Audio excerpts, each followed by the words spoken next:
பச்சைமா மலைபோல் மேனி பவளவாய் கமலச்சங்கன் அச்சுதா அமரர் ஏரே ஆயிரதம் கொழுந்தே என்னும் இச்சுவை தவிர யான் போய் இந்திர லோகம் மாலும் அச்சுவை பெரினும் வேண்டேன் அரங்கமா நகருள்ளானே என்று பக்தி இலக்கியங்களில் திவ்ய பிரபந்தங்களில் மாயோன் புகழ் கொண்டாடப்படுகின்ற அந்த மாயோன் குடிகொண்ட திருமுட்டத்தில் நாம் தமிழர் கட்சியின் வேட்பாளர் அறிமுக கூட்டத்தில் கலந்து கொண்டிருக்கின்ற அண்ணன் தாய்ப்புலி செந்தமிழன் சீமான் அவர்களால் காட்டுமன்னார் கோயில் சட்டமன்ற தொகுதியின் விவசாயி சின்னத்தின் வெற்றி வேட்பாளராக களத்தில் நிற்கின்ற அருமை தம்பி சிவஜோதி உள்ளிட்ட அனைத்து உறவுகளுக்கும் என் மாலை நேர வணக்கம். அன்பான உறவுகளே,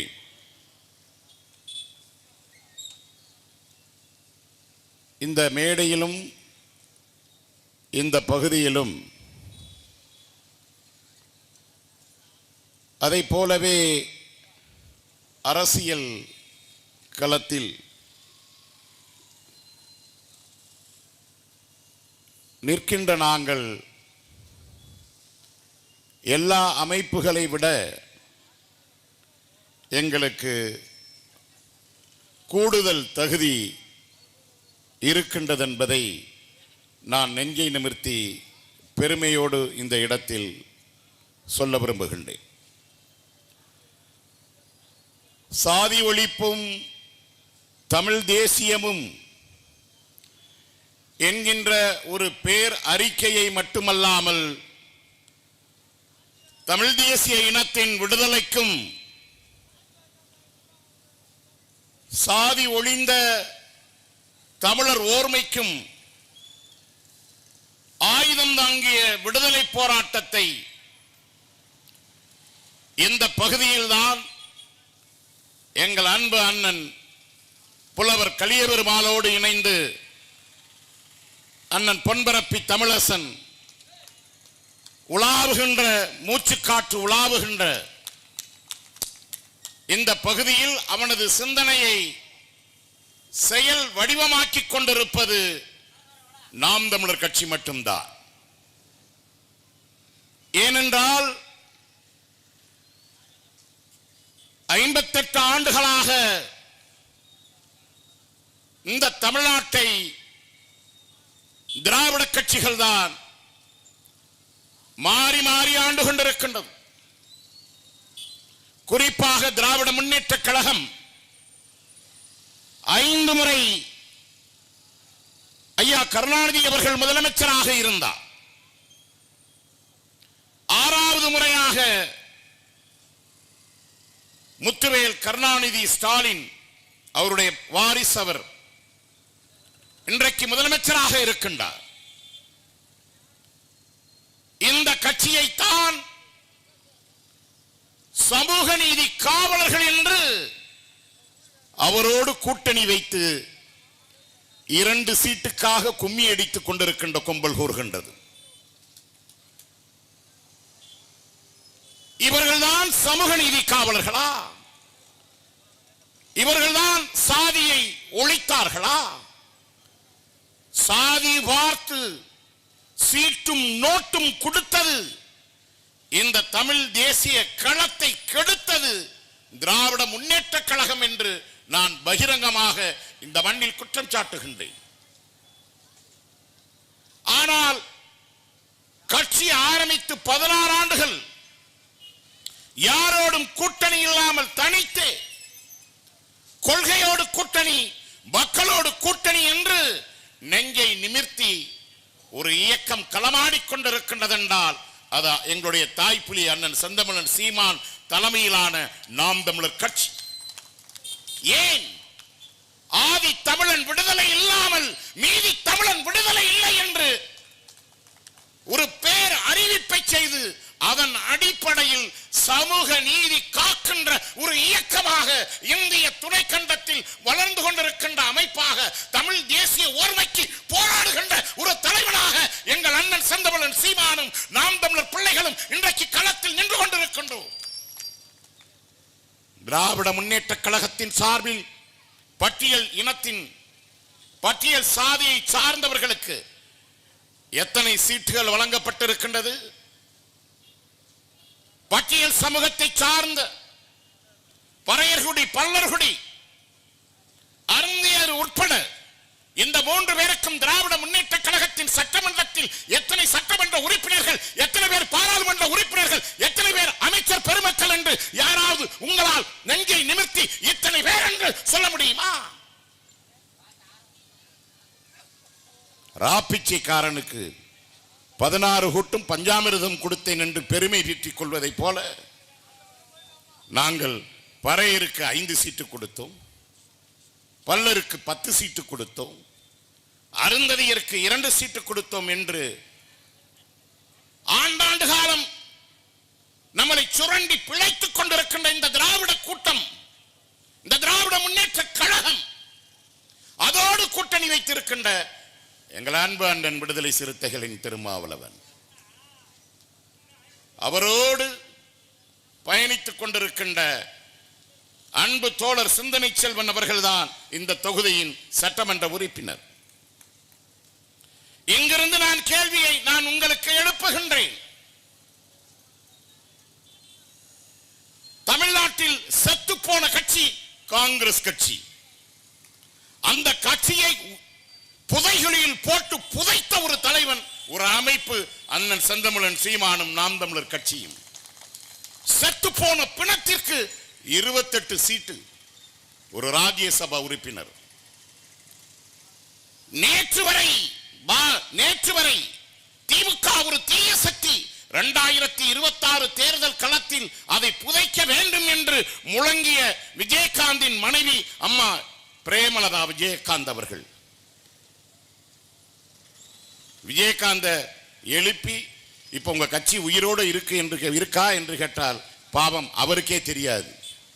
அந்த கட்சிக்கு 8 சீட்டு 10 சீட்டு, ஒரு ராஜ்யசபா 500 கோடி ரூபாய் பணம்.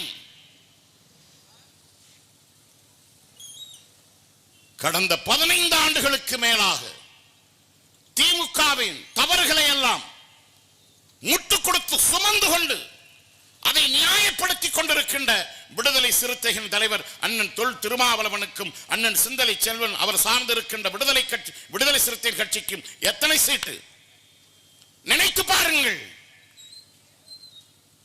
10 சீட்டு, அதுல 8 தொகுதியில் உதயசிரியின் சின்னத்தில் போட்டியிட வேண்டும், 2 தொகுதியில் பானை சின்னத்தில் போட்டிவிட வேண்டும்.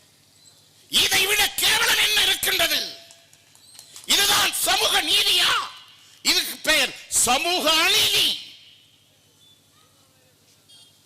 நினைத்து பாருங்கள். இன்று வரை இந்த கடந்த 4.5 ஆண்டுகளில் பட்டியல் சமூகத்தின் மீது நடத்தப்பட்ட தாக்குதல் 430 கொலைகள்.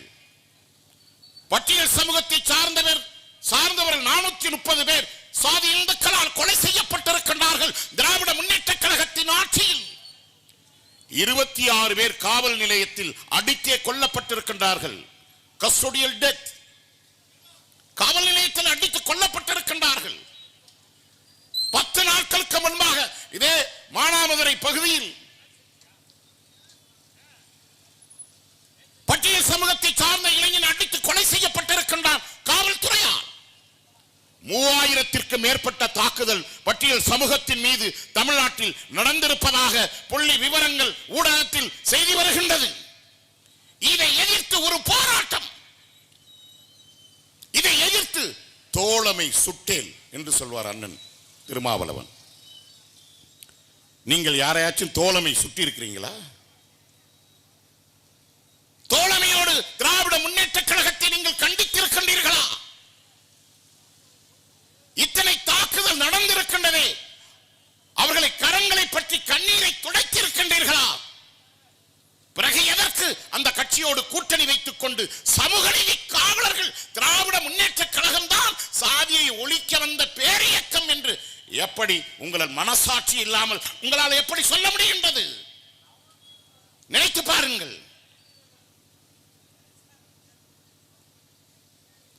அந்த கட்சியில் இருக்கின்றார் ஒரு மூத்த தலைவர் ஆலந்தூர் பாரதி, திராவிட முன்னேற்ற கழகத்தை சார்ந்தவர். அவர் சொல்கின்றார், திராவிட முன்னேற்ற கழகம் போட்ட பிச்சைதான் தாழ்த்தப்பட்டவர்கள் நீதிமன்றத்தில் நீதிபதியாக இருப்பதற்கு காரணம் திமுக போட்ட பிச்சை என்று சொல்கின்றார். அதே கட்சியை சார்ந்த இந்த பகுதியில் விழுப்புரத்தில் இருக்கின்றாரே ஐயா அமைச்சர், அவர் சொல்கின்றார், ஒரு மேடையில் உட்கார்ந்து கொண்டு, அம்மா நீ தாழ்த்தப்பட்ட பொண்ணு தானம்மா என்று கேட்கிறார். இதை எதிர்த்து ஒரு கண்டன அறிக்கை, ஆனந்தூர் பாரதியை எதிர்த்து ஒரு கண்டன அறிக்கை கண்டித்திருக்கின்றமா விடுதலை சிறுத்தைகள் அதன் தலைமை. அதை போலவே பாராளுமன்றத்தில் பாரதிய ஜனதாவால் திமுக கட்சி வெளியேற்றப்படுகின்றது சபாநாயகரால், பாராளுமன்ற சபாநாயகரால். அப்பொழுது தயாநிதி மாறன் சொல்றார், வெளியே வந்து பத்திரிகையாளர், நாங்கள் என்ன தாழ்த்தப்பட்டவர்களா? எங்களை பாராளுமன்றத்தில் வெளிநடப்பு செய்கின்றீர்களே, வெளியே பிடித்து தள்ளுகின்றீர்களே என்று. தாழ்த்தப்பட்டவர்கள் என்றால் அவ்வளவு கேவலமா உங்களுக்கு என்று வாய் திறந்து அண்ணன் திருமாவளவனோ அண்ணன் சிந்தனை செல்வனோ பேசியிருப்பார்களா? ஏன் பேசவில்லை? பட்டியல் சாதியின் முன்னேற்றத்திற்கு நாங்கள் தான் ஒத்தை அத்தாரிட்டி என்று முழங்குகின்றவர்களே, நீங்கள் மேடைகளில் என்றைக்காவது உண்மையிலேயே சாதி ஒழிப்பிற்காக தமிழ்நாடு விடுதலைக்காக போராடிய அண்ணன் பொன்பரப்பி தமிழரசனையும் புலவர் கலியபெருமாளும் அவருடைய சேவைகளையும் தியாகத்தை பற்றி என்றைக்காவது நீங்கள் சாதி ஒழிப்பு மாநாடுகளில் பேசியதுண்டா? ஏன் பேசுவதில்லை? அண்ணன் பொன்பரப்பி தமிழரசனை விட ஒரு சாதி ஒழிப்பு போராளியை இந்த மண்ணில் யாராவது பார்க்க முடியுமா?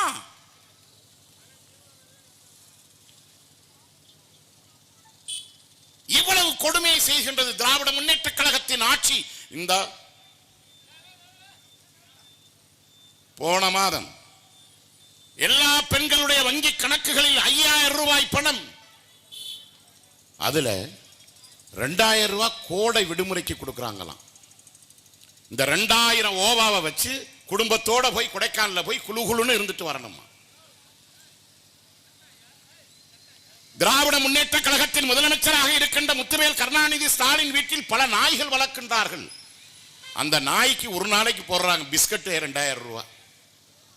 உங்களுக்கும் எனக்கும் 5000 ரூபாய் பணத்தை அழுங்காமல் குலுங்காமல் எடுத்து போட்டிருக்கின்றார்களே, இந்த பணம் எங்கிருந்து வந்தது என்று என்னுடைய அன்பு தாய்மார்களே, என்னுடைய பெற்றோர்களே, பெரியோர்களே, நீங்கள் கேட்டிருக்க வேண்டும். கேட்டீர்களா? எதை கேட்டீர்கள்? இதை மட்டும் கேட்பதற்கு வந்தவரையும் லாபம் என்று. யாருடைய பணம் வந்த 5000 ரூபாய்? பல்லர் பறையர் அருந்ததியர் பட்டியல் சமூகத்தின் மேம்பாட்டிற்காக ஒதுக்கப்பட்ட 6500 கோடி ரூபாயை என் பொண்டாட்டி கையே அடுத்த விட்டு நெய்யே என் பொண்டாட்டி கையே என்று இந்த மக்களின் மேம்பாட்டிற்கு ஒதுக்கப்பட்ட பணத்தை எடுத்து ஆளுக்கு 5000 ரூபாய் 6500 கோடி அபேல் அம்பில் சிறப்பு உட்கூறு திட்டம் என்று பட்டியல் சமூகத்தின் உயர்விற்காக மேம்பாட்டிற்காக கல்வி வேலை வாய்ப்புக்காக ஒதுக்கப்பட்ட பல ஆயிரம் கோடியை நீங்கள் எடுத்து 6500 கோடி ரூபாய் நீங்கள் தேர்தலில் வெற்றி பெறுவதற்காக லஞ்சம் கொடுத்திருக்கின்றீர்கள் என்னுடைய தாய்மார்களுக்கு. இதை அண்ணன் திருமாவளவன் ஏதாவது ஒரு மேடையில், அண்ணன் சிந்தனை செல்வன் ஏதாவது ஒரு மேடையில், எங்கள் அன்பு தோழர் வன்னி அரசு ஏதாவது ஒரு மேடையில் கேட்டிருப்பாரா? யாருடைய பணம், என் அனத்தா விட்டு பணத்தை எடுத்து எப்பரா கொடுத்த என்று கேட்டிருந்தா நீங்கள் உண்மையிலே சிறுத்தைகள் தான். கேட்டீர்களா? இதையேத்தான் மு.க. ஸ்டாலினுடைய தந்தை அவருடைய நைனா கருணாநிதியும் செய்தார். இன்றைக்கு இருக்கு பாருங்க சமத்துவபுரம். அந்த சமத்துவபுரத்தை கட்டிய பொழுது வாழும் பெரியார் என்று கொண்டாடினார்கள் ஐயா மு கருணாநிதியை. மத்திய அரசு கொண்டு வந்த திட்டம் சிறப்பு உட்கூறு திட்டம், பட்டியல் சமூக மேம்பாட்டிற்காக கொடுக்கப்பட்ட தொகையில்தான் அவர் சமத்துவபுரத்தை அமைத்து 90 வீடுகளுக்கு சாதி இந்துக்களுக்கும் உயர் சாதியினருக்கும் 10 வீடு தாழ்த்தப்பட்ட மக்களுக்கும் கொடுத்து இதுதான் பெரியார் கண்ட சமத்துவபுரம் என்று பீற்றிக்கொண்டு நம்மளை ஏமாற்றினார்கள். இந்த பகல் திருடனோடு தான் அண்ணன் திருமா கூட்டணி வைத்துக் கொண்டு தாழ்த்தப்பட்ட மக்களின் விடுதலை என்று பேசுகின்றார். ஆலந்தூர் பாரதி சொன்னார், அதை கண்டித்து இன்று வரை மனது வலிக்கின்றது. தாழ்த்தப்பட்ட மக்களுக்கு போட்ட பிச்சை என்று சொன்னார். நீ யாரா எங்களுக்கு பிச்சை போடுறது? தமிழனுக்கும் தொல்குடி மாந்தர்களாகிய இருக்கின்ற பல்லர் பறையர் குடியிருக்கும் யார் பிச்சை போடுறது? நாங்கள் போட்ட பிச்சை ஓட்டு பிச்சையினால் தான் உன் குடும்பம் ஒய்யாரமாக வாழ்ந்து கொண்டிருக்கின்றது. 5 முறை கருணாநிதி முதலமைச்சராக இருப்பதற்கும் முத்துவேல் கருணாநிதி இப்பொழுது 5 முறை முதலமைச்சராக இருப்பதற்கும் பட்டத்து இளவரசராக பட்டம் சூட்டிக் கொள்வதற்கு காத்திருக்கின்ற உதயநிதி ஸ்டாலினுக்கும் போட்ட பிச்சை, நாங்கள் போட்ட பிச்சை, ஒடுக்கப்பட்ட மக்கள் போட்ட பிச்சை, பிற்படுத்தப்பட்ட போட்ட மித்த பிச்சை, முற்படுத்தப்பட்ட மக்கள் போட்ட பிச்சை, ஒட்டுமொத்த தமிழ்நாடு போட்ட பிச்சை. நீ எங்களுக்கு என்ன பிச்சை போடுறது? நாங்கள் போட்ட பிச்சை. எங்களிடம் ஓட்டு பிச்சை எடுத்தீர், காசை கொடுத்து நோட்டை கொடுத்து என் வாக்கை பறித்து சென்று நீ அதிகாரத்தில் உட்கார்ந்து கொண்டு உனக்கு இத்தனை சீட்டு, பறையர்குடியா திருமா 10 சீட்டு, கிருஷ்ணசாமியா 5 சீட்டு. இவன் யார் நமக்கு சீட்டு கொடுப்பது? இதைத்தான் நாம் தமிழர் கட்சியின் எங்கள் தலைமை ஒருங்கிணைப்பாளர் அன்பு அண்ணன் சீமான் 234 தொகுதிகளில் 30 தொகுதிகளில் பட்டியல் சமூகத்திற்கு, அது மட்டுமல்ல பொது தொகுதியில்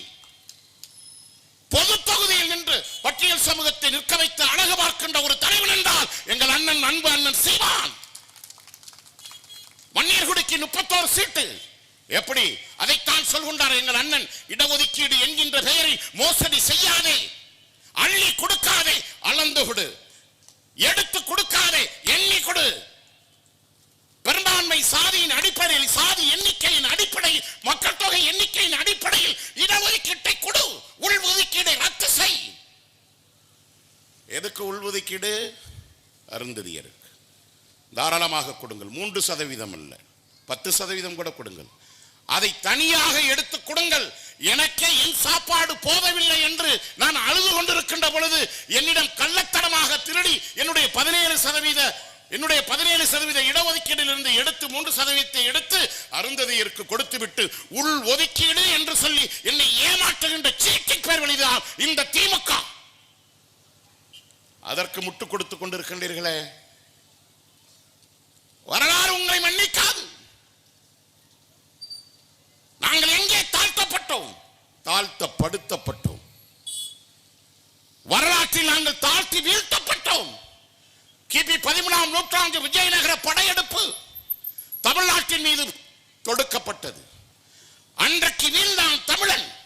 அன்றைக்கு பழனி திருமுருகன் கோயிலின் கருவறையில் தமிழ் மந்திரங்கள் ஒலித்துக் கொண்டிருந்தது. அந்த தமிழ் மந்திரத்தை சொல்லிக் கொண்டிருந்தவர்கள் யார் தெரியுமா? பழனி முருகன் கருவறையில் பறையர்குடியான வள்ளுவ பண்டாரங்கள்.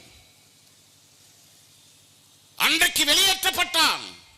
விஜயநகர படையெடுப்பு 13ஆம் நூற்றாண்டில் துவங்கி அன்றிலிருந்து இன்று வரை தமிழன் அதிகாரத்திற்கு வர முடியவில்லை. இது வரலாறு. இவர்கள் சொல்கின்றார்கள் பட்டியல் சமூகத்திற்கு தாழ்த்தப்பட்டவர்களுக்கு நாங்கள் போட்ட பிச்சை என்று. திராவிட முன்னேற்ற கழகத்தின் சின்னமாக இருக்கின்ற உதயசூரியன் சின்னம், அந்த உதயசூரியன் சின்னத்தை யார் தந்தது தெரியுமா? எங்கள் தாத்தா இரட்டைமலை சீனிவாசனுடைய சின்னம். அந்த சின்னத்தை உனக்கு நாங்கள் பிச்சையாக போட்டோம், நீ திருடி கொண்டாய். பறையர் என்கின்ற ஒரு இதழை நடத்துகின்றார் தாத்தா இரட்டைமலை சீனிவாசன். தாத்தா இரட்டைமலை சீனிவாசனை படித்தது ஈவேராவா? நாங்க தான் படிக்க வச்சோம். பல்லர் பறையரை நாங்க தான் படிக்க வச்சோம். தமிழனுக்கு நாங்க தான் கோவணம் கட்டி விட்டோம். யார்? இந்த திராவிட சிந்தனையாளர்கள் இந்த ஈவேரா வந்துதான் தாழ்த்தப்பட்டவர்களுக்கு கோமணம் கட்டி விட்டாராம், தமிழனை படிக்க வைத்தாராம். இரட்டைமலை சீனிவாசன் என்கின்ற எங்கள் தாத்தன் 150 ஆண்டுகளுக்கு முன்பாகவே பெரியார் அரசியலுக்கு தீவிரமா வருவதற்கு முன்பாகவே பட்டம் படித்தவன். இந்தியாவின் விடுதலைக்காக போராடிய காந்தி அவர்கள். இந்திய வரலாற்றை எழுதிய ஆசிரியர்கள் சொல்கின்றார்கள் காந்தியை தேச பிதா என்று. உங்களின் தேச பிதாவிற்கு தமிழில் கையெழுத்து போடவும் திருக்குறளையும் கற்றுத்தந்த தமிழன் யாரும் தெரியுமா? தென்னாப்பிரிக்காவில் எங்கள் இரட்டைமலை சீனிவாசன் என்கின்ற எங்கள் தாத்தன். நீயாடா எங்களுக்கு பிச்சை போட்ட? இந்த கருணாநிதியும் இந்த பெரியாரும் இந்த அண்ணாதுரையும் இந்த முத்துவேல் கருணாநிதி ஸ்டாலினும் அவருடைய உதயநிதியும் தான் எங்களுக்கு நீங்கள் படிக்க வைத்து எங்களுக்கு பிச்சை போட்டீர்களா? நீங்கள் அயோத்திதாச பண்டிதன் என்கின்ற ஒரு பெருமகன் இங்கே வாழ்ந்தான். 1831 ஆண்டு அவருடைய தாத்தா கந்தப்பன். அந்த கந்தப்பன் மிகச்சிறந்த சித்த வைத்தியர், தமிழறிஞர். அது மட்டுமல்ல நண்பர்களே, ஆரிங்டன் என்கின்ற ஒரு வெள்ளைக்காரனிடம் அயோத்திதாச பண்டிதருடைய தாத்தா படித்து அங்கே வேலை பார்த்துக் கொண்டிருக்கின்றார். சமையல்காரராக வேலை பார்த்துக் கொண்டிருந்தார். அவருடைய தமிழ் அறிவை கண்டு ஆரிங்டன் வியந்து போகின்றான். அந்த ஆரிங்டன் துறை வெள்ளைக்கார துறைக்கு நண்பனாக இருந்தவன் எல்லீஸ். அந்த எல்லீஸ் பேரில் இங்கே சென்னையில் இன்று வரை எல்லீஸ் சாலை என்று இருக்கின்றது. மதுரையில் எல்லீஸ் நகர் என்று ஒன்று இருக்கின்றது. நீங்கள் வேண்டுமென்றால் கூகுளில் போய் தேடி பாருங்கள். அந்த எல்லீஸ் தான் 4ஆம் தமிழ்ச்சங்கம் என்று ஒன்றை துவங்கி நடத்தி கொண்டிருந்தான். அவன் வெள்ளைக்காரனாக இருந்தாலும் தமிழ் மீது மாறாத காதல் கொண்டிருந்தான். அந்த எல்லீஸ் தன்னுடைய பெயரை பிற்காலத்தில் தமிழ் படுத்தி எல்லீசன் என்று போட்டுக் கொண்டான். அந்த எல்லீசனிடம் ஆரிங்டன் துரை சொல்கின்றான், எல்லீசா, என் வீட்டில் சமையல்காரராக கந்தப்பன் என்கின்ற ஒரு மிகச்சிறந்த சித்த வைத்தியன், மிகச்சிறந்த தமிழறிஞன் வேலை பார்க்கின்றான். உன்னை போலவே தமிழ் மீது மாறாத காதல் கொண்டவன், அதை வளர்த்தெடுப்பதற்காக துடிக்கின்றவன். அவனை நான் உன்னிடத்தில் அறிமுகப்படுத்துகின்றேன் என்று தன்னிடம் வேலை பார்த்த கந்தப்பன் என்கின்ற அயோத்திதாச பண்டிதருடைய தாத்தாவை அழைத்துக் கொண்டு போய் எல்லீசிடம் அறிமுகப்படுத்துகின்றார். 2 பேரும் சந்தித்து பேசிக் கொள்கின்றார்கள். அவன் சொல்கின்றான், கந்தப்பன், உங்களிடத்தில் தமிழ் ஓலைச்சுவடிகள் எல்லாம் இருக்கின்றதாமே என்று கேட்டவுடன் ஆமாம் ஆமாம் என்று திருக்குறளின் ஓலைச்சுவடியையும் திருவள்ளுவ மாலையையும் 4000 ஓலைச்சுவடியை எடுத்து கொண்டு போய் கொடுத்து, இதை எப்படியாவது தமிழ் சமூகத்திற்கு மட்டுமல்ல உலக சமூகத்திலும் கொண்டு போய் சேருங்கள் என்று அயோத்திதாச பண்டிதருடைய தாத்தா கந்தப்பன் பட்லர் அவர்கள் அந்த ஓலைச்சுவடிகளை கொடுக்கின்றார். இந்த உலகத்திற்கே 1831 ஆண்டு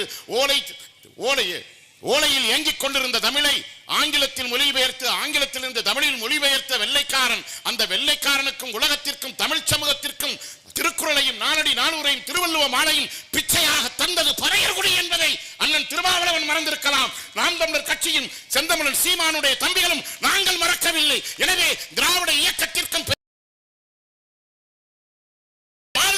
திராவிட பள்ளிகளுக்கும் நாங்கள் திருக்குறளை உலகத்திற்கே பரிசா தந்த திமிரு பிடித்த தமிழண்டா நாங்க. நீங்க எங்களுக்கு பிச்சை போடுறீங்களா? நீங்க தான் எங்களை படிக்க வச்சீங்களா? MC ராஜா என்று 1932 காலங்களில் இருந்தார். சென்னை மாநகர மேயராக இருந்தார். வெள்ளைக்காரன் காலத்தில் நீதி கட்சியில் இருந்து சட்டமன்ற உறுப்பினராக இருந்தார். அவருடைய மனைவி மீனாம்பாள். இவர்கள் எல்லாம் அன்றைக்கே பெரியார் பிறந்து வளர்ந்த காலத்தில் சமகாலத்தில் பட்டம் படித்து தென்னிந்தியாவிலே பட்டம் படித்த தமிழராக உயர்ந்தவர்கள். இவர்களை எல்லாம் பெரியார் தான் படிக்க வச்சாரா? உங்கள் திராவிட கட்சி தான் படிக்க வச்சா? உங்கள் ஈவேராவிற்கு பெரியார் என்கின்ற பட்டத்தை பிச்சையாக போட்டது எங்கள் தமிழச்சி மீனம்பாள் ராஜனுடைய மனைவி மீனம்பாள். அன்னை மீனம்பாள் தான் அந்த பட்டத்தை கொடுத்தார். பாபா சாஹேப் அம்பேத்கரை ஈவேரா அவர்கள் மும்பையில் சந்திக்கின்ற பொழுது பாபா சாஹேப் அம்பேத்கர் சொல்கின்றார், சென்னையில் எனக்கு ஒரு தங்கை இருக்கின்றால், அவர் பேர் மீனாம்பாள், என்னுடைய மைத்துனர் பேர் சிவராஜ். அம்பேத்கரே தன்னுடைய கட்சிக்கு தலைவராக ஏற்றுக்கொண்ட தலைவன்டா எங்கள் ஐயா சிவராஜ். பட்டியல் சமூகம் அவருக்கு இந்த திராவிட இயக்கம் தான் படிக்க வைத்ததா? ஈவேரா தான் படிக்க வைத்தாரா? நீங்கள் தான் பிச்சை போட்டீர்களா? நாங்கள் போட்ட பிச்சையில் நீங்கள் வாழ்ந்து கொண்டிருக்கின்றீர்கள். அதிகாரத்திற்கு வந்தீர்கள். இன்றைக்கு ஆசியாவிலேயே 7வது பெரிய பணக்கார குடும்பமாக கருணாநிதி குடும்பம், மாறன் குடும்பம் இருக்கின்றது என்றால் அது தாழ்த்தப்பட்ட மக்களும் பிற்படுத்தப்பட்ட மக்களும் அந்நியர் சமூகமும் நாங்கள்லாம் இணைந்து ஒட்டுமொத்த தமிழ் சமூகம் போட்ட பிச்சை. பதில் சொல்ல முடியுமா?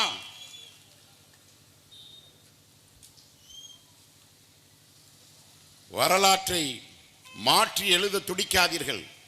நீங்கள் மாற்றிய எழுதிய வரலாற்றை மாற்ற வந்த பிள்ளைகள் தான் இந்த பிரபாகரனுடைய பிள்ளைகள் என்பதை மறக்காதீர்கள். எங்கள் தலைவன் சொல்கின்றான், மேதக பிரபாகரன் வரலாற்றை படி, வரலாற்றை படை, வரலாறாகவே வாழ் என்று. அப்படி வரலாறாக வாழ்ந்த எங்கள் தலைவனைத்தான் நாங்கள் தலைமையாக ஏற்றுக்கொண்டு நிற்கின்றோம் இந்த களத்தில். புலிகளை நாங்கள் புலிகள் யாரிடமும் அடகு போகாது, விலை போகாது. புலிகளுக்கு பிறந்த இந்த புலிகளும் உங்கள் தமிழ் சமூகத்தை அடகு வைக்க மாட்டோம், விலை போக மாட்டோம். எனவேதான் இந்த தேர்தல் களத்தில் ஆரியத்தோடு கிடையாது கூட்டு, திராவிடத்தோடு கிடையாது கூட்டு, நோட்டோடு கிடையாது கூட்டு, மக்களோடு தான் கூட்டு, கொள்கையோடு தான் கூட்டென்று தனித்து நிற்கின்றோம். பசித்து கிடக்கின்ற புலி தனியாக தான் வேட்டைக்கு போகும், கூட்டமாக வேட்டைக்கு போகாது. எனவே அந்த களத்தில் நாங்கள் தனித்து நிற்கின்றோம். தெம்போடும் திராணியோடும் ஆண்மையோடும் எண்ணிக்கையின் அடிப்படையில் உண்மையான வகுப்புவாத பிரதிநிதித்துவத்தை நாங்கள் தான் இந்த தேர்தல் களத்தில் கொடுத்திருக்கின்றோம். எனவேதான் நெஞ்சை உயர்த்தி இந்த களத்தில் நாங்கள் பேசிக் கொண்டிருக்கின்றோம். எத்தனை கட்சிகள் அழைப்பு, எத்தனை 10,000 கோடிக்கு விலை பேசினார்கள். ஒருவாலும் சமரசம் இல்லை. இன்றைக்கு மக்கள் தலைவனாக, கொள்கை தலைவனாக நிமிர்ந்து நிற்கின்றான் அண்ணன் சீமான்.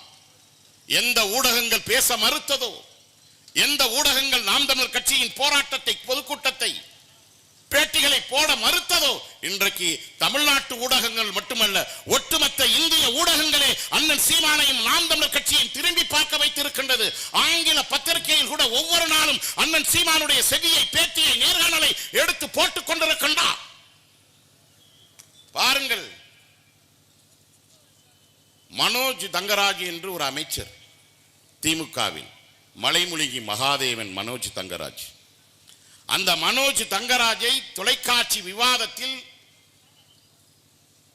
குளச்சல் பகுதி சட்டமன்ற தொகுதியின் வேட்பாளராக போட்டியிடுகின்ற எங்கள் அன்பு தம்பி சின்னஞ்சிறு கல்லூரியில் படித்த சின்னஞ்சிறு சிறுவன் பொறியாளர் ஹிம்லர் ஓட ஓட விவாதத்தில் விரட்டி இருக்கின்றான். ஊடகத்தில் வருகின்றது, காட்சியாக வருகின்றது, பாருங்கள். நாம் தமிழர் பிள்ளைகள் 234 சட்டமன்ற தொகுதிகளிலும் நியூஸ் 7 என்கின்ற ஒரு சேனல், ஒரு ஊடகம் விவாதத்தை நடத்துகின்றது. அதிமுகவை கூப்பிடுகின்றது, திமுகவை கூப்பிடுகின்றது, நாம் தமிழர் கட்சி பிள்ளைகளிலும் களத்தில் இருக்கின்ற பிள்ளைகளை கூப்பிடுகின்றது. விவாதத்தில் நாம் தமிழர் கட்சி பிள்ளைகள் வைக்கின்ற கேள்விகளுக்கு, தர்க்கங்களுக்கு பதில் கூற முடியாமல் பின்னங்காலில் பிளறியை அடித்து நூற்றாண்டு கண்ட திராவிட கட்சியின் இந்த கொள்ளை கும்பல் பதில் சொல்ல முடியாமல் ஓடுகின்றான், பதுங்குகின்றான். பாருங்கள், தொலைக்காட்சி விவாதமாக வந்து கொண்டிருக்கின்றது. அரசியல் களத்தை ஒரு யுத்த களமாக, ஆரியமா தமிழ் தேசியமா, திராவிடமா தமிழ் தேசியமா என்று கோட்பாட்டை வகுத்து ஒரு யுத்த களத்தின் நாயகனாக நாம் தமிழர் கட்சியும் எங்கள் அண்ணன் சீமானும் அவனது தம்பிகளும் நாங்கள் நின்று கொண்டிருக்கின்றோம். இது தேர்தல் களம். அரசியலை வைத்து பிழைப்பவர்களுக்கு, நாம் தமிழர் பிள்ளைகளுக்கு இது யுத்த களம். இந்த யுத்த களத்தில் நீதியின் பக்கம், என் மக்களே, நீங்கள் நீதியின் பக்கம் நிற்க போகின்றீர்களா, அநீதியின் பக்கம் நிற்க போகின்றீர்களா, கொள்ளைக்காரன் பக்கம் நிற்க போகின்றீர்களா, கொள்கைக்காரன் பக்கம் நிற்க போகின்றீர்களா? லட்ச லட்சமாக லஞ்சம் வாங்கி ஊழலில் பெருத்து உயர்ந்து நிற்கின்ற இந்த கொள்ளைக்கார கும்பலின் பக்கம் நிற்க போகின்றீர்களா, இல்ல லட்சிய பெற்றுக்கொண்ட நாம் தமிழர் பிள்ளைகளின் பக்கம் நிற்க போகின்றீர்களா இந்த யுத்தகலத்தில் என்பதுதான் எங்களுடைய கேள்வி. வரலாற்று சிறப்பு வாய்ந்த காட்டுமன்னார் கோயில் சட்டமன்ற தொகுதி, இந்த பகுதியில் தான் ஐயா இளைய பெருமாள் என்கின்ற தமிழ் மகன் பிறந்தார். இந்திரா காந்தி அம்மையாருக்கு மிக நெருக்கமாக இருந்தால், பாராளுமன்ற உறுப்பினராக இருந்தார். இந்த பகுதியின் ஒடுக்கப்பட்ட சமூக மக்களின் மேம்பாட்டிற்காக மிகப்பெரிய வேலை திட்டங்களை செய்தவர் இளைய பெருமாள். அவர் காங்கிரஸ் கட்சியில் இருந்தாலும், அந்த கொள்கையோடு நமக்கு முரண்பாடு இருந்தாலும் அவருடைய பணிகளை நாம் மறந்துவிட முடியாது. அன்றைக்கு இந்தியா முழுவதும் பயணித்து ஒடுக்கப்பட்ட மக்களுடைய மேம்பாட்டிற்காக ஒரு அறிக்கையை கொடுத்தார். அதற்கு இளைய பெருமாள் கமிட்டியின் அறிக்கை என்று இன்றைக்கும் வரலாற்று ஆய்வறிஞர்கள் பதிவு செய்கின்றார்கள். அந்த இளையபெருமானுடைய பணியை நீங்கள், அந்த இளையபெருமானுடைய விட்டு சென்ற பணியை நாங்கள் தான் தாழ்த்தப்பட்ட மக்களின், பறையர்குடி மக்களின் ஒட்டுமொத்த பிரதிநிதி என்று சொல்கின்ற நீங்கள் ஏதாவது செய்திருக்கின்றீர்களா? இந்த 4.5 ஆண்டுகளில் எத்தனை தாழ்த்தப்பட்ட மக்கள் IAS ஆக ஆகியிருக்கின்றார்கள், IPS ஆக திராவிட முன்னேற்ற கழகம் படித்து மாற்றி இருக்கின்றது என்று ஏதாவது ஒரு புள்ளி விவரத்தை தர முடியுமா? திராவிட முன்னேற்ற கழகத்தின் ஆட்சியில் இத்தனை பல்லர் பறையர் குடும்பம், அருந்ததியர் குடும்பம், பிற்படுத்தப்பட்ட சமூகத்தை சார்ந்தவர்கள் இத்தனை பேர் மருத்துவத்தில் பட்டம் பெற்று உயர்ந்த இடத்திற்கு போயிருக்கின்றார்கள் என்று உங்களால் சொல்லிட முடியுமா? பட்டியல் போட முடியுமா? என்ன செய்திருக்கின்றது திராவிட முன்னேற்ற கழகம்? 10.68 லட்சம் கோடி ரூபாய் கடன் வாங்கி இருக்கின்றது. தமிழ்நாடு அரசின் கடன் எவ்வளவு தெரியுமா? ஏறக்குறைய 11 லட்சம் கோடி. ஏற்கனவே ஒரு பாடி இருந்தது, அந்த பாடி ஆட்சியில் 4.5 லட்சம் கோடி கடன். இவர்கள் வந்த 4.5 ஆண்டுகளில் 5 லட்சம் கோடி ரூபாய் கடன். யாருக்காக வாங்கினார்கள் திராவிட முன்னேற்ற கழகம்? யாரை உயர்த்துவதற்காக? தமிழ்நாடு உயர்ந்திருக்கின்றதா? எந்த அளவில், எந்த இடத்தில் தமிழ்நாடு உயர்ந்திருக்கின்றது? தனிமனிதனுடைய வருமானம் என்ன? தனிமனிதனுடைய வருமானம் என்ன? வேலை வாய்ப்பு, வேலையில்லா திண்டாட்டம் ஒளிந்து விட்டிருக்கின்றதா? சாதி கொடுமை ஒளிந்து விட்டதா? வன்கொடுமை ஒளிந்து விட்டதா? பெண்கொடுமை ஒளிந்து விட்டதா? ஊழல் லஞ்சம் ஒளிந்து விட்டதா? வேலையில்லாத திண்டாட்டம் ஒளிந்து விட்டதா? கல்வி வேலை வாய்ப்பில் கடன் வாங்கி தவித்துக் கொண்டிருக்கின்ற எங்களுடைய கடன் சுமையை தீர்த்து விட்டீர்களா? வறுமை ஒளிந்ததா? ஏழ்மை ஒளிந்ததா? பசி ஒளிந்ததா? பஞ்சம் ஒளிந்ததா? தரமான மருத்துவம் இருக்கின்றதா? தரமான கல்வி இருக்கின்றதா? தரமான குடிநீர் இருக்கின்றதா? நஞ்சில்லாத காற்று இருக்கின்றதா? என்ன இருக்கின்றது இங்கே? எதை நீங்கள் உயிரோடு விட்டு வைத்திருக்கின்றீர்கள்? ஆறு செத்து விட்டது. மணல் கொள்ளை, மலைவள கொள்ளை, இயற்கை வள கொள்ளை. இந்த நாடு சுடுகாடாக மாறிவிட்டது. அடைந்தால் திராவிட நாடு, இல்லையே சுடுகாடு என்று அன்றைக்கு அண்ணா முழங்கினார். இன்றைக்கு தமிழ்நாடே சுடுகாடாக மாறிவிட்டது இந்த திராவிடர்களுடைய ஆட்சியில். 10.68 லட்சம் கோடி வாங்கி இருக்கின்றது தமிழ்நாட்டின் கரண்ட் சுமை என்றால், இங்கே உட்கார்ந்து கொண்டிருக்கின்ற, இங்கே நின்று கொண்டிருக்கின்ற யாராவது எனக்கு ஒத்த பைசா கடன் இல்லைன்னு என்று சொல்ல முடியாது. தலைக்கு 1.5 லட்சம் கோடி, 1.5 லட்சம் ரூபாய், 1.5 லட்சம் ரூபாய் கடன். 8 கோடி தமிழன் சுமையில் ஒவ்வொருத்தனுக்கும் 1.5 லட்சம் ரூபாய் கடன். யார் வாங்கியிருக்கா? நீங்க வாங்கல. உங்க தலையெல்லாம் கணக்கு பண்ணி முத்துவேல் கருணாநிதி ஸ்டாலின் வாங்கி இருக்கின்றார். ஐயா கருணாநிதியின் மகன் வாங்கி இருக்கின்றார். எதற்காக வாங்கினார்கள்? இந்த கடனை எப்படி அடைப்பீர்கள்? திரும்பவும் இங்கே யாராச்சும் போட்டிடுவாங்க, திமுக கூட்டணியில் இருந்து போட்டிடுவார்கள். அவர்கள் வரும்போது என் அன்பான மக்களே, எப்பா 10.5 லட்சம் கோடி ரூபாய் கடன் இருக்காமே, எதற்காக வாங்கினீர்கள்? ஏன் வாங்கினீர்கள்? என்னுடைய நிலையை பாருங்கள். நான் இன்று வரை வறுமையிலே இருக்கின்றேன், ஏழ்மையிலே இருக்கின்றேன். வயதுக்கு வந்த என்னுடைய பெண் இருக்கின்றால் அவளுக்கு கல்யாணம் பண்ணி கொடுப்பதற்கு கூட எனக்கு வரதட்சணை வாங்கி போட்டு கொடுப்பதற்கு என்னுடைய பணம் இல்லை. என் மகன் படித்து விட்டு வேலை இல்லாமல் இருக்கின்றான். நானே தனிப்பட்ட முறையில் 10 லட்சம் ரூபாய் கடன்ல இருக்கு. என் பேரை சொல்லி நீ 1.5 லட்சம் ரூபாய் கடன் வாங்கி இருக்காமே, எதுக்குப்பா வாங்கினேன்? ஏப்பா வாங்கினேன்? எப்படிப்பா இந்த 10.5 லட்சம் கோடியை நீ எப்படிப்பா கடனை அடைக்க போற என்று வருகின்ற வேட்பாளரிடம் தயவு செய்து என் பெற்றோரே, பெரியோரே, உற்றாரே, உறவாரே, நண்பர்களே, மாற்றுக் கட்சி நண்பர்களே, திமுகவில் இருக்கின்ற தொண்டர்களே, விடுதலை சிறுத்தையின் தொண்டர்களே, நீங்கள் கேளுங்கள். எதற்காக 10.5 லட்சம் கோடி ரூபாய் கடன் வாங்கினேன்? எத்தனை மருத்துவக் கல்லூரி கட்டினேன்? அரசாங்க மருத்துவக் கல்லூரி. எத்தனை அரசாங்க பொறியியல் கல்லூரி கட்டினேன்? எத்தனை கலை அறிவியல் கல்லூரி கட்டினேன்? எத்தனை சட்ட கல்லூரி கட்டினேன்? எத்தனை பேருக்கு அரசாங்க வேலை போட்டு கொடுத்திருக்கிற? எத்தனை சாலை வசதி செஞ்சிருக்கிற? எத்தனை அணை கட்டின? எத்தனை ஏரி குளம் கம்மாயை தூர்வாரின என்று கேளுங்கள். வரலாற்று சிறப்பு வாய்ந்த இந்த காட்டு மன்னார்குடி பகுதியை கடந்து போகின்றான். 1000 வருடங்களுக்கு முன்பாக எங்கள் சோழ வாரிசு ராஜ ஆதித்யன், பராந்தக சோழனுடைய மகன், அந்த பராந்தக சோழனுடைய மகன் ஆதித்ய ராஜ ஆதித்யன் இந்த பகுதியாக ஒரு பெரும் படையோடு போகின்றான். எங்கே? தக்கோலம், காஞ்சிபுரம் பகுதியில் இருக்கின்ற தக்கோலத்தில் சண்டை போடுவதற்காக போகின்றான். அவனுக்கும் இன்னொரு மன்னனுக்கும் சண்டை. லட்சக்கணக்கான வீரர்களோடு யானைப்படை, குதிரைப்படை, தேர்ப்படை என்று வெற்றிவேல் வீரவேல் என்று கற்றிக்கொண்டு போகின்ற பொழுது கொள்ளிடம் ஆற்றை பார்க்கின்றான். கொள்ளிடம் ஆற்றில் இருக்கின்ற தண்ணீர் எல்லாம் வீணாக கடலில் போய் கலப்பதை பார்க்கின்றான். ஏன் இந்த தண்ணீர் கடலில் வீணாக கடக்கின்றது? இந்த இடத்தில் ஒரு மிகப்பெரிய ஒரு நீர்த்தேக்கத்தை உருவாக்கினால் இந்த பகுதி முப்போகம் விளைகின்ற பூமியாக மாறுமே என்று அவனுக்கு சிந்தனை பிறக்கின்றது.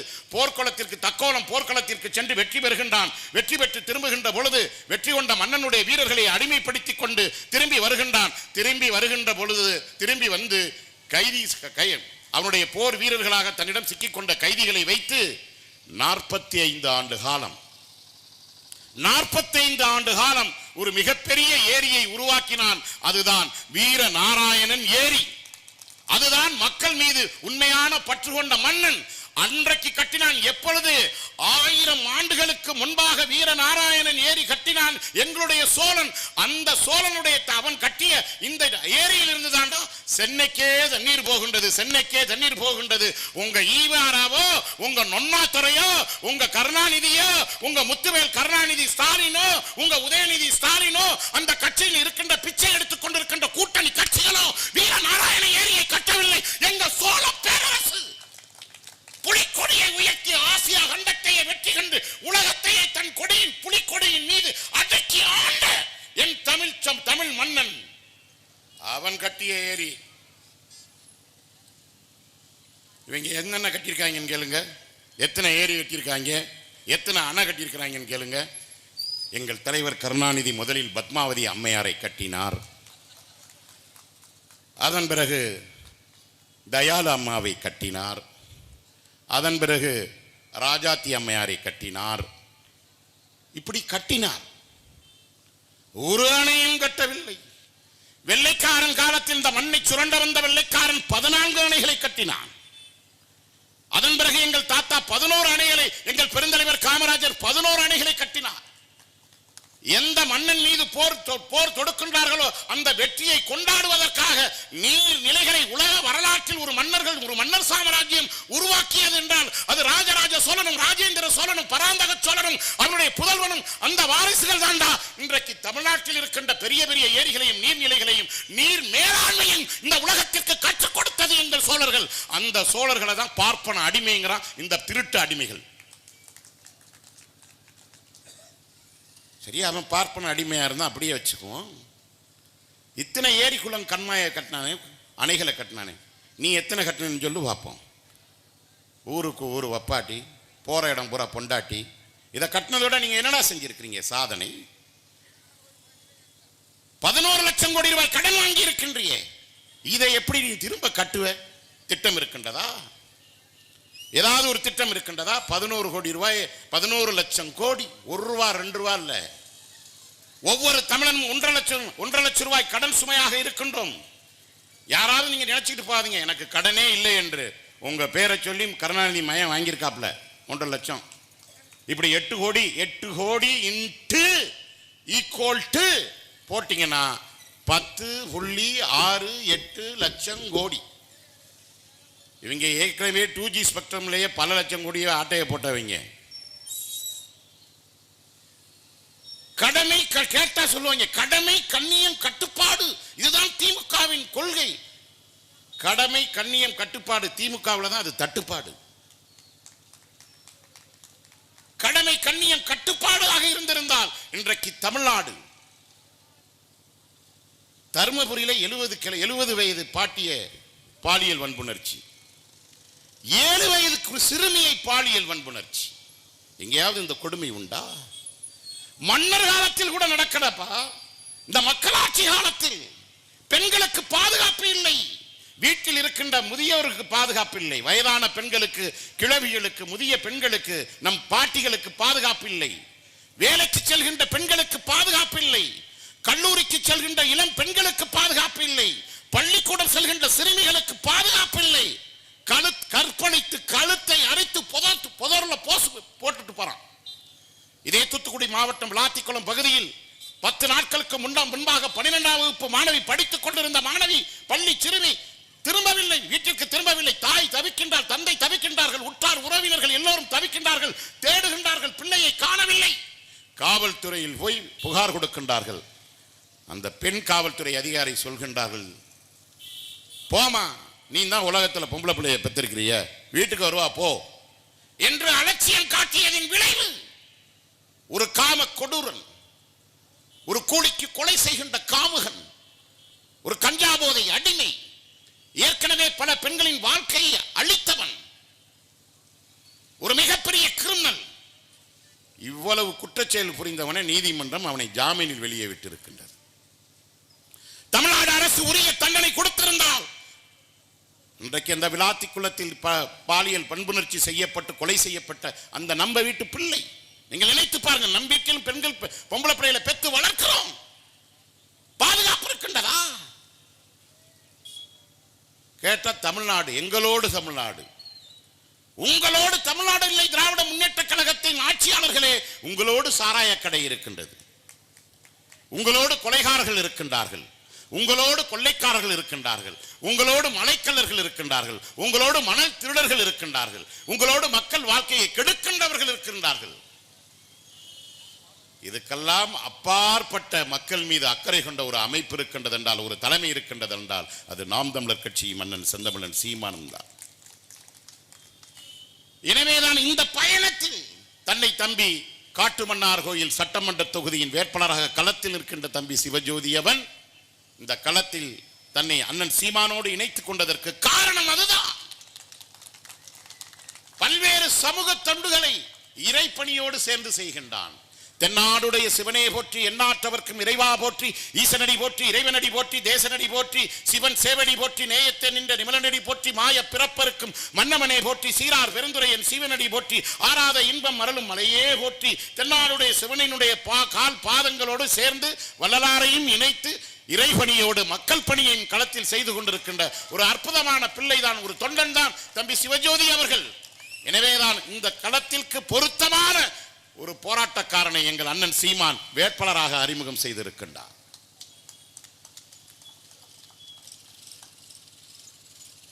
எப்படி 1000 ஆண்டுகளுக்கு முன்பாக கட்டப்பட்ட வீரநாராயணன் ஏரி இன்று வரை தூர்வாரப்படவில்லை. போட்டிருக்காங்க துண்டறிக்கையில பார்த்தேன் என் தம்பிகள். காட்டுமன்னார் கோயில் வீரநாராயணன் கோயில், வீரநாராயணன் ஏரி தூர்வாரப்படும், அதன் கலைகள் பலப்படுத்தப்படும். இன்று வரை அதை மராமத்து பணிகள் செய்து அதை பாதுகாப்பதற்கு இந்த ஆளுங்கட்சிக்கும் முட்டுக் கொடுத்து அந்த கூட்டணியில் இருக்கின்றவர்களுக்கு தெம்பும் திராணியும் இருக்கின்றதா? நோக்கம் இருக்கின்றதா? ஒரு தரமான மருத்துவமனை இருக்கின்றதா? இங்கே அந்த மருத்துவமனை தரமாக இருக்கின்றதா? மருத்துவமனையில் மருத்துவர்கள் இருக்கின்றார்களா? செவிலியர்கள் இருக்கிறார்களா? சோதனை கூடத்தை அதற்கு சோதனை கூட ஆய்வாளர்கள் ஒழுங்காக இருக்கின்றார்களா? நீங்க காட்டுமன்னார் கோயில் அரசு மருத்துவமனைக்கு போறதுதான் ஒண்ணுதான், சுடுகாட்டில் போய் நேரா படுத்துக்கிறதும் ஒண்ணுதான். இந்த லட்சணத்தில் தானே இருக்குது. சரியான சாலை வசதி இருக்கின்றதா? சரியான கல்விக்கூடங்கள் இருக்கின்றதா? என் நண்பர்களே, இதே திருவள்ளூர் மாவட்டம் கடந்த ஒரு 6 மாதங்களுக்கு முன்பாக திருவள்ளூர் மாவட்டத்தில் ஒரு அரசாங்க பள்ளிக்கூடத்தில் மோஹித் என்கின்ற சிறுவன் மதிய வேளையில் சாப்பிட்டுக்கிட்டு இருக்கிறான். புள்ள 7ஆம் வகுப்பு படிக்கின்ற சிறுவன், 7ஆம் வகுப்பு படிக்கின்ற சிறுவன் மோஹித் அரசு பள்ளிக்கூடத்தில், திருவள்ளூர் மாவட்டத்தில் படிக்கின்ற அரசு பள்ளிக்கூடத்தில் படித்துக் கொண்டிருக்கின்ற ஒரு 7ஆம் வகுப்பு சிறுவன் மதிய வேளையில் நண்பர்களோடு உட்கார்ந்து சாப்பிட்டு கொண்டிருக்கின்றான். பிள்ளை மீது சுவர் இடிந்து விழுகின்றது. கொஞ்ச நேரத்தில் துடிதெடுத்து செத்து போகின்றான். வீட்டுக்கு ஒற்ற பிள்ளை. 2 மாணவர்கள் காயம். நல்ல வேளை 2 மாணவர்கள் காயத்தோடு உயிர் தப்பினார்கள். பள்ளிக்கூடத்துக்கு அனுப்பிய பிள்ளை செத்து போனான் என்று தகவல் வருகின்றது. நண்பர்களே, நீங்கள் நினைத்து பாருங்கள், உங்களுக்கு அப்படி ஒரு தகவல் உங்களுக்கோ எனக்கோ வந்தால் நாம் என்ன மாதிரியான மனநிலையில் இருந்திருப்போம்? நினைத்து பாருங்கள். படிக்க அனுப்பிய பிள்ளை, 7ஆம் வகுப்பு படிக்கிய பிள்ளை பள்ளிக்கூட சுவர் இடிந்து விழுந்து செத்து போகின்றான். அதே திருவள்ளூர் மாவட்டத்தில் காணொலி வாயிலாக ஐயா கருணாநிதியின் மகன் மு.க. ஸ்டாலின் முதலமைச்சர் திறக்கின்றார். காணொலி வாயிலாக பள்ளிக்கூடத்தை திறக்கிறார். திறந்த ஒரே வாரத்தில் மேற்கூடை இடிந்து விழுகின்றது. மதுரை உயர்நீதிமன்றத்தில் தமிழ்நாடு அரசு ஒரு அபிடவிட் தாக்கல் செய்கின்றது. நண்பர்களே, தயவு செய்து அண்ணன் சிந்தனை செல்வன் அவர்கள், நீங்கள் சட்டமன்றத்தில் இதை பற்றி நீங்கள் பேசி இருக்கின்றீர்களா? இனிமேலும் பேசுவீர்களா? உங்களுக்கு அந்த துணிவு இருக்கின்றதா? 5000 பள்ளிக்கூடம் தமிழ்நாட்டில் இடிந்து விழுகின்ற நிலையில் இருப்பதாக நான் சொல்லவில்லை. தமிழ்நாடு அரசே, தமிழ்நாட்டில் இருக்கின்ற அரசு பள்ளிக்கூடம் 5000 பள்ளிகள் இடிந்து விழுகின்ற நிலையில் இருக்கின்றது என்று மதுரை உயர்நீதிமன்றத்தில் அறிக்கை தாக்கல் செய்திருக்கின்றது என்றால், அந்த துறைக்கு 48,000 கோடி ரூபாய் கல்வி அமைச்சராக இருக்கின்ற அன்பில் மகேஷ் அவர்கள் 48,000 கோடி ரூபாய் தமிழ்நாட்டின் பள்ளி கல்வி வளர்ச்சிக்காக திமுக அரசு பட்ஜெட்டில் உயர்த்தி இருக்கின்றது என்று சொல்கின்றீர்களே. ஐயா அன்பில் மகேஷ் அவர்களே, இந்த 5000 பள்ளிக்கூடத்தில் இந்த 48,000 கோடி என்னாச்சு? 48,000 கோடி ரூபாய் ஒதுக்கினீர்களே, அதை ஒதுக்கிய பணத்தில் 5000 பள்ளிக்கூடத்தை நீங்கள் சரி செய்திருக்க முடியாதா? அப்படி சரி செய்திருந்தால் திருவள்ளூரில் அந்த குழந்தை இறந்திருப்பானா? அந்த சிறுவன் இறந்திருப்பானா? அப்ப 48,000 கோடி எங்கே ஒதுக்கினீர்கள்? ஒதுக்கியது உண்மை. அது எங்க வீட்டுக்குள்ளே நாங்க ஒதுக்கி பதுக்கி வச்சுக்கிட்டோம். இதுதான் உண்மை. யாராவது இதை பற்றி யாராவது பேசுறாங்களா? காங்கிரஸ்காரன் பேசுறானா? வேற ஏதாச்சும் அந்த கூட்டணி கட்சி பேசுதா? கம்யூனிஸ்ட் கட்சி பேசுதா? போய் கெஞ்சிக்கிட்டு நிக்கிறாங்க. 5 சீட்டு பத்தாது, கொஞ்சம் பார்த்து போட்டு கொடுங்க. இந்த சந்தைக்கு போனீங்கன்னா மாடு வாங்க போனோன்னு வச்சுக்கோங்களேன், மாடை உண்மையிலேயே மாடை வச்சிருக்கேன் உள்ள நின்றுக்கிட்டு இருப்பான். சம்பந்தம் இல்லாமல் ஒருத்தன் வந்து இங்கே வாங்க அப்படின்னு சொல்லிட்டு நம்ம கையை பிடிச்சி அழைச்சி அதில் துண்டை போடுவாங்க. இதுக்கு பேர் தான் புரோக்கர், தரகர்பாங்க, மாட்டு தரகர். இவன் போட்டு கட்டாது கட்டாதும்மா, துண்டை 2 கையிலையும் போட்டுருவாங்க. தெரியாது. மாடு வாங்க வந்து இங்கே நிற்பான், மாடு விற்கிறவன் அங்கே மாட்டை வச்சுட்டு அங்கே நிற்பான். 2 தரகர்கள் 2 பேரும் இவன் 2 பேரும் பேசிக்கிட்டு இருப்பான். கட்டாது கட்டாது அப்படின்னு. மாடு வாங்க, டே நான் எப்படா மாடு வாங்குறேன்னு சொன்னேன் அப்படின்னு இவன் அப்பாவியா கேட்பான். மாடு விற்கிறவன் நான் எப்படா விற்கிறேன்னு சொன்னேன், வேற வேலையை ஊசி போட வந்தேன்டான்னு அவன் சொல்லிட்டு இருப்பான். இவன் 2 பேரும் இவர் தான் வாங்குறேன்னாரு, அவர் விற்கிறேன்னாரு, நம்ம 2 பேரும் சொல்லிட்டு தரகு வேலை பார்த்துக்கிட்டு இருப்பாங்க. அப்ப இவர்கள் ஆட்சியாளர்கள் அல்ல, இடைத்தரகர்கள், பொலிட்டிக்கல் புரோக்கர்ஸ். இவர்கள் எல்லாம் பன்னாட்டு கம்பெனிக்கு, வட இந்திய கம்பெனிக்கு, பெரும் முதலாளிகளுக்கு தரகு வேலை பார்க்கின்றார்கள். அதனாலதான் எங்க பார்த்தாலும் தனியார் தனியார் தனியார் தனியார் பள்ளி. தெளிவா நாங்க சொல்றோம், எங்களுடைய ஆட்சி வரைவில் எங்களுடைய கொள்கையிலாக இலவசத்தை கொஞ்சம் கொஞ்சமாக ஒழிப்போம். கேட்கறதுக்கு கொஞ்சம் கசப்பாகத்தான் இருக்கும். வேப்பங்காய் கசப்பு தான், வேப்ப எண்ணெய் கசப்பு தான், பாகற்காய் கசப்பு தான், ஆனால் அது உடலுக்கு நல்லது. அதே போலதான் இலவசங்களை ஒழித்தால் தமிழ்நாட்டிற்கு நல்லது. இப்ப நாங்கள் என்ன செய்யறது? எல்லோருக்கும் வேலை. விவசாயமா? விவசாயம் பழக்கின்ற அனைவருக்கும் அரசு வேலை, அனைவருக்கும் தரமான கல்வி, அனைவருக்கும் தரமான மருத்துவம், தண்ணீர் இலவசம். இதை கொடுப்பது ஒவ்வொரு அரசின் கடமை. நீங்கள் நினைத்து பாருங்கள், 30 ஆண்டுகளுக்கு முன்பாக இந்த பகுதியில் வீரநாராயணன் என்கின்ற ஒரு கடல் போன்ற ஒரு ஏரியை நம் சோழ அரசர்கள் கட்டி வைத்திருக்கின்றான். தமிழ்நாட்டிற்கு, இந்த வட தமிழ்நாட்டிற்கு மட்டுமல்ல, சென்னைக்கே தண்ணீர் கொடுக்கின்ற தாயாக இருக்கின்றால் வீரநாராயணன் ஏரி. அதைத்தான் சுருக்கி வீராண ஏரின்னு வச்சுட்டாங்க நம்மாலு. அந்த வீரநாராயணன் ஏரி இத்தனை பெரிய ஏரி இருக்கையிலேயே இதை முறையாக பராமரித்து தண்ணீரை இன்னும் மேம்படுத்தி இருந்தால் இந்த தண்ணீரை இந்த பகுதியில் நாம் கடையில் போய் காசு கொடுத்து தண்ணீர் வாங்குவோமா?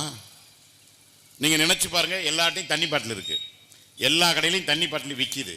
என் பெற்றோரே, பெரியோரே, வயதில் மூத்தவர்களே, என் தந்தை வயதிற்கு மேலாக என் தாத்தன் வயதில் இருக்கின்ற பெருமக்களே, 30 வருஷத்துக்கு முன்னாடி உங்க மனசாட்சியை தொட்டு சொல்லுங்க, கடையில் போய் காசு கொடுத்து தண்ணி வாங்குவோம்னு நீங்க நினைச்சிருப்பீங்களா? நீங்க நினைச்சிருப்பீங்களா? கடையில போய் தண்ணீரை காசு கொடுத்து வாங்குகின்ற நிலைமைக்கு நம்மளை தள்ளி இருக்கின்றார்கள். எல்லாம் நம்மளை சுரண்ட வந்த வெள்ளைக்காரனே மேல் இந்த கொள்ளைக்காரர்களை விரட்டி அடிக்காமல் தமிழ்நாடு மீள முடியாது. சொல்லுவாங்க, தாயை பழித்தவனை கூட விட்டலாம், தண்ணீரை பழித்தவனை விடக்கூடாதுடான்னு. அப்ப நம் தாய் நாட்டை தண்ணீர் இல்லாத நாடாக அந்நிய கம்பெனிக்கு நம்முடைய நாட்டு தண்ணீரை தாரை வார்த்து கொடுத்த இந்த திமுக, அதிமுக, காங்கிரஸ், பிஜேபி கும்பலை விரட்டி அடிக்காமல் தமிழ்நாட்டை ஒருபோதும் உருப்படாது, மேலோங்க முடியாது, விழித்துக் கொள்ள முடியாது, விடுதலை அடையாது. யாராச்சும் தாய்ப்பாலை போய் காசு கொடுத்து வாங்குவோமாங்க? எந்த தாயாவது? அப்பா நீ 3வது பிள்ளையா பிறந்திருக்கிற, முத பிள்ளை பால் கொடுக்கும் போது 100 ரூபா கொடுத்தான், அப்பதான் நான் தாய்ப்பால் கொடுத்தேன். 2வது பிள்ளை பொம்பளை பிள்ளை, அப்ப கல்யாணம் பண்ணி கட்டிக்கிட்டு போயிட்டா, அவ பிறக்கும் போது எனக்கு தாய்ப்பால் கொடுக்கறதுக்கு 200 ரூபா லஞ்சம் கொடுத்தா. நீ 3வது பிள்ளையா பிறந்திருக்கிற, ஆம்பளை பிள்ளையா, கடை குட்டி, அதனால நான் உனக்கு தாய்ப்பால் தர்றதுன்னா 500 ரூபா லஞ்சம் கொடுப்பா அப்படின்னு ஒரு தாய் கேட்டா, அவ தாயா இல்ல பேயா? நீங்களே யோசிங்கள். அப்ப தண்ணீரை, தாகத்திற்கு தண்ணீர் என்பது மனிதனுக்கு மட்டுமல்ல, இந்த உலகத்திற்கே தண்ணீர் என்பது தாய். எல்லா உயிரினங்களுக்கும் பொதுவானது தண்ணீர். அதனால்தான் வள்ளுவர் பெருந்தகை சொன்னான், நீரின்றி அமையாது உலகென்றான். அதனாலதான் நம் தமிழ் பண்பாடு, எதிரியே வீட்டுக்கு வந்தாலும் தண்ணி கொடுக்கின்ற பண்பாடு உலக வரலாற்றில் தமிழனுக்கு மட்டும்தான் உண்டு. இன்றைக்கு வீட்டுக்கு விருந்தாளி வந்துட்டா, சென்னை போன்ற நகரங்கள்ல, இன்றைக்கு பெருநகரங்கள்ல எல்லாம் ஐயோ வீட்டுக்கு 3 பேர் விருந்தாளி வந்திருக்காங்களே, தண்ணிக்கு எங்கே போகிறது, எப்போ போவான்னு தெரியலையா, அதுவும் கோடை காலமாச்சு, எங்கே போய் காலி குடத்தை வச்சுக்கிட்டு கார்பரேஷன் லாரிக்கு நம்மளே காத்துக்கிட்டு கிடக்கிறோம், எங்கே போகிறது, 3 பேர் வந்திருக்கிறானே விருந்தாளி, பதறான்.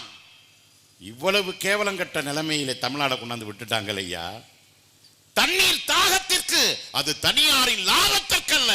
ஏன், உலக எல்லா உயிரினங்களுக்கும் தண்ணீர் அடிப்படை. அது இருந்தால்தான் உலகம் இயங்கமிடம், உயிரினம் வாழ முடியும், உணவு கிடைக்கும். இன்னைக்கு தண்ணீரை காசு கொடுத்து வாங்கி குடிக்கின்ற அளவிற்கு நம்மளை இவ்வளவு இழிநிலைக்கு மாற்றி இருக்கின்றார்களே, இந்த ஒற்றை காரணத்திற்காக இவர்களை தூக்கி விரட்டி அடிக்காமல் ஒரு புரட்சியை ஏற்படுத்த முடியாது. எனவேதான் நாம் தமிழர் ஆட்சியில் தண்ணீர் முற்றிலும் இலவசம். அரசின் கடமை எது? ஆரம்ப கல்வியிலிருந்து ஆராய்ச்சி கல்வி வரை தாய்மொழி வழி கல்வி, தமிழ் மொழி வழி கல்வி, தரமான கல்வி எல்லாருக்கும் இலவசம். அதே போல மருத்துவம், ஏழைக்கு ஒரு மருத்துவம், பணக்காரனுக்கு ஒரு மருத்துவம் அல்ல, எல்லாருக்கும் சமமான மருத்துவம். ஒருவேளை நாம் தமிழர் ஆட்சி ஏற்பட்டால், சீமான் முதலமைச்சரானால், அவருக்கு உடல்நிலை சரியில்லை என்றால், அவர் குடும்பத்திற்கு உடல்நிலை சரியில்லை என்றால், அவர் கட்டாயம் அரசு மருத்துவமனைக்குத்தான் போக வேண்டும் என்று சட்டம். சட்டமன்ற உறுப்பினர்கள், நாம் தமிழருடைய சட்டமன்ற உறுப்பினர்கள், அதன் பொறுப்பாளர்கள் அனைவரும் அரசு பள்ளிக்கூடத்தில் தான் பிள்ளைகளை படிக்க வேண்டும் என்று சட்டம். தரமான குடிநீரை தருவது, அனைவருக்கும் இலவசமாக தருவது கடமை, சட்டம். சுகாதாரமான உணவு, எல்லாருக்கும் படிப்பு, படிப்புக்கேற்ற வேலை, வேலைக்கேற்ற ஊதியம், ஊதியத்திற்கேற்ற உயர்வான வாழ்க்கை. இதுதான் நாம் தமிழர் கட்சியின் கனவு. பசி, பட்டினி, வறுமை, லஞ்சம், ஊழல், பெண்ணடிமைத்தனம், தீண்டாமை, இழிவு, மத கலவரம், இப்படி எல்லாவற்றையும் சரி செய்து உலக நாடுகள் எல்லாம் எப்படி தன் நாட்டு மக்களை, தம் தேசிய இனத்தின் மக்களை எப்படி வைத்திருக்கின்றதோ, உயர்வான வாழ்க்கையை கொடுத்து வைத்திருக்கின்றதோ, அதுபோல ஒரு வளமான வாழ்க்கையை என் தமிழ் தேசிய இனத்திற்கு தர வேண்டும் என்கின்ற பெரும் கனவை நாங்கள் சுமந்து இந்த களத்தில் நிற்கின்றோம். எனவேதான் என் அன்பு மக்களே, உங்களிடம் நாங்கள் கேட்பது வாக்கு பிச்சை அல்ல, உரிமையோடு கேட்கின்றோம். ஓட்டு போட முடியுமா, முடியாத? இதுதான் கேள்வி. ஓட்டு போட்டால், நாம் தமிழர் கட்சியின் விவசாயி சின்னத்திற்கு ஓட்டு போட்டால் இந்த நாடு முன்னேறும். இல்லை இல்லை, நாங்கள் பரம்பரையாக திமுகவிற்கு தான் ஓட்டு போடுவோம், நாங்கள் எங்கள் கையின் மாறாது, அதிமுகவிற்கு தான் ஓட்டு போடுவோம், இந்த கட்சிக்குத்தான் ஓட்டு போடுவோம் என்று நீங்கள் வாக்களித்தால், தெரிந்தே வாக்கரிசியை நீங்கள் அள்ளி உங்க பாக்கெட்ல போட்டுக்கிறதுக்கு சமம். ஏதோ கொஞ்ச நஞ்சம் மிச்சம் இருக்கின்றது, இதையாவது காப்பாற்றி இந்த மக்களுக்கு இந்த நாட்டை கொடுத்துவிட வேண்டும் என்கின்ற பதைப்போடு இந்த களத்தில் நிற்கின்றோம்.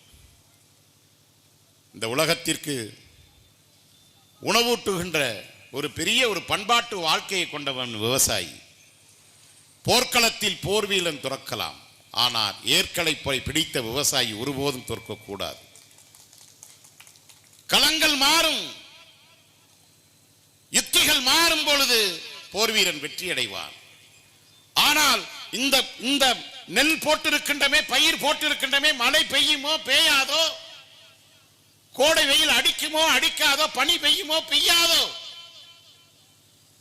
நான் இந்த பொருளை விளைவிக்கின்றேன், எனக்கு லாபம் கிடைக்காவிட்டாலும் பரவாயில்லை, இதை விற்றுவிடக் கூடாது, இந்த தொழிலை விட்டுவிட்டால் இந்த உலகம் பட்டினி கிடந்து செத்து போகும் என்று தெரிந்தே தான் பட்டினி கிடந்தாலும் பரவாயில்லை, தன் நெல் மூட்டைகள் விற்பனை கூடத்தில் மழையில் நனைந்து முளைத்தாலும் பரவாயில்லை, உலகத்திற்கு உணவை போட வேண்டும், உணவை உற்பத்தி செய்ய வேண்டும் என்று நிற்காமல் ஒருவன் உழைத்துக் கொண்டிருக்கின்றான் என்றால் அது விவசாயி மட்டும்தான். எல்லா முதலாளிகளும் லாபம் பார்த்துதான் தொழில் செய்வான், விவசாயி மட்டும்தான் லாபம் இல்லாவிட்டாலும் பரவாயில்லை, இந்த உலகத்திற்கு உணவை கொடுக்க வேண்டும் என்று அந்த தொழிலை செய்கின்றான் என்றால் விவசாயி. அது தொழில் அல்ல நண்பர்களே, அது பண்பாடு, நம் வாழ்க்கை முறை. எனவேதான் அந்த விவசாயியுடைய சின்னத்தையும் எண்ணத்தையும் தன் கொள்கையாக லட்சியமாக நாம் தமிழர் கட்சி கொண்டிருக்கின்றது. உலகத்தில் யார் தோற்றாலும் விவசாயி தோற்கக்கூடாது. விவசாயி தோற்கின்றான் என்றால் இந்த உலகம் அழிந்து கொண்டிருக்கின்றது என்று பொருள். எனவேதான் அதை நாங்கள் உணர்ந்தோம், அதை நாங்கள் கற்றுக்கொண்டோம். எங்களுக்கு கற்றுக் கொடுத்தது நம்மாழ்வார் என்கின்ற எங்களுடைய பெருந்தகப்பன். அவன்தான் சொன்னான், தமிழா, மனித இனமே, இந்த உலகத்தில் கடைசியாக படைக்கப்பட்ட உயிர் எது தெரியுமா? மனிதன். மனிதன் ஏன் தெரியுமா? 6 அறிவை மனிதனை படைத்து கடைசியாக படைத்தான் இயற்கை. இவன் தேனி, புழு, பூச்சி, எறும்பு, எல்லாம் ஆம்பளை பொம்பளை, குழந்தை, மரம், செடி, கொடி, ஆறு, குளம், குட்டை, ஏரி, கண்மாய், பயிர், பச்சடி, பழம், காய்கறி, இப்படி எல்லா உயிரினங்களையும் இந்த மனிதன் பாதுகாப்பாங்கிறதுக்காகத்தான் இயற்கை கடைசியாக 6 அறிவை கொடுத்து நம்மளை படைத்தது. ஆனால் இந்த பாலாப்போன மனுஷன் என்ன பண்ணிட்டான்? எல்லாமே நமக்கு மட்டும்தான், நான் மட்டும் வாழணும், மித்தவன் போல செத்து போகணும் என்று நினைத்ததினால்தான் இன்றைக்கு எல்லா இயற்கை வளமும் அழிந்து இந்த உலகத்திற்கே உணவளித்த விவசாயியும் அழிந்து கொண்டிருக்கின்றான். உலகத்திலேயே இந்தியா நாட்டில் தான், இந்திய துணைக்கண்டத்தில் தான் விவசாயிகள் தற்கொலை செய்து கொண்டு சாகின்ற எண்ணிக்கை அதிகமாக இருக்கின்றது. இதை காப்பாற்ற வேண்டும் என்றால் வெளிநாட்டுக்காரனுடைய கொண்டு வந்த ரசாயன உரத்தை தூக்கி எறிந்துவிட்டு மரபார்ந்த நம் முன்னோர்கள் நமக்கு கற்றுத்தந்த தற்சார்பு பொருளாதாரத்தை அடிப்படையாக கொண்ட வேளாண் இயற்கை முறை விவசாயத்தை நாம் முன்னெடுக்க வேண்டும் என்று அந்த பெருமகன்தான் எல்லாருக்கும் கற்றுத்தந்தான். நாங்களும் கற்றுக்கொண்டோம். அந்த அடிப்படையில் தான் நாம் தமிழர் கட்சியின் அடிப்படை சிந்தனையாக இருப்பது உழவும் விவசாயமும் இயற்கை பாதுகாப்பு. நீங்கள் இல்லாமல், மனிதன் இல்லாமல் மரம், செடி, கொடி, பயிர், பச்சடி, பூச்சி, புழு எல்லாம் வாழும், பறவை வாழும், மீன்கள் வாழும், நண்டு, நத்தை, நாய் எல்லாம் வாழும் மனிதன் இல்லாமல். ஆனால் அவை இல்லாமல் ஒருபோதும் மனிதன் வாழ முடியாது. இதுதான். எனவேதான் இந்த இயற்கையை பாதுகாத்து போற்றி இந்த இயற்கையை எப்படியாவது காப்பாற்றி அடுத்த தலைமுறைக்கு பத்திரமாக கொடுத்து செல்ல வேண்டும் என்கின்ற கனவோடுதான் நாம் தமிழர் கட்சி களத்தில் நிற்கின்றது. அந்த குறியீடாகத்தான் விவசாயி சின்னத்தை எண்ணமாகவும் சின்னமாகவும் நாங்கள் வைத்திருக்கின்றோம். உலக வரலாற்றில் யார் தோற்றாலும் தோற்கலாம், விவசாயி தோற்கக்கூடாது. அந்த விவசாயி சின்னத்தில் போட்டியிடுகின்ற காட்டுமன்னார் கோயில் சட்டமன்ற தொகுதியில் போட்டியிடுகின்ற எங்கள் அன்பு தம்பி, உங்கள் வீட்டு பிள்ளை சிவஜோதியை வெற்றி பெற வைங்கள் என்று கேட்டு விரும்பி விடைபெறுகின்றேன். நன்றி, வணக்கம். நாம் தமிழர், தமிழ்தாய் வாழ்க, தலைவர் பிரபாகரன் வாழ்க.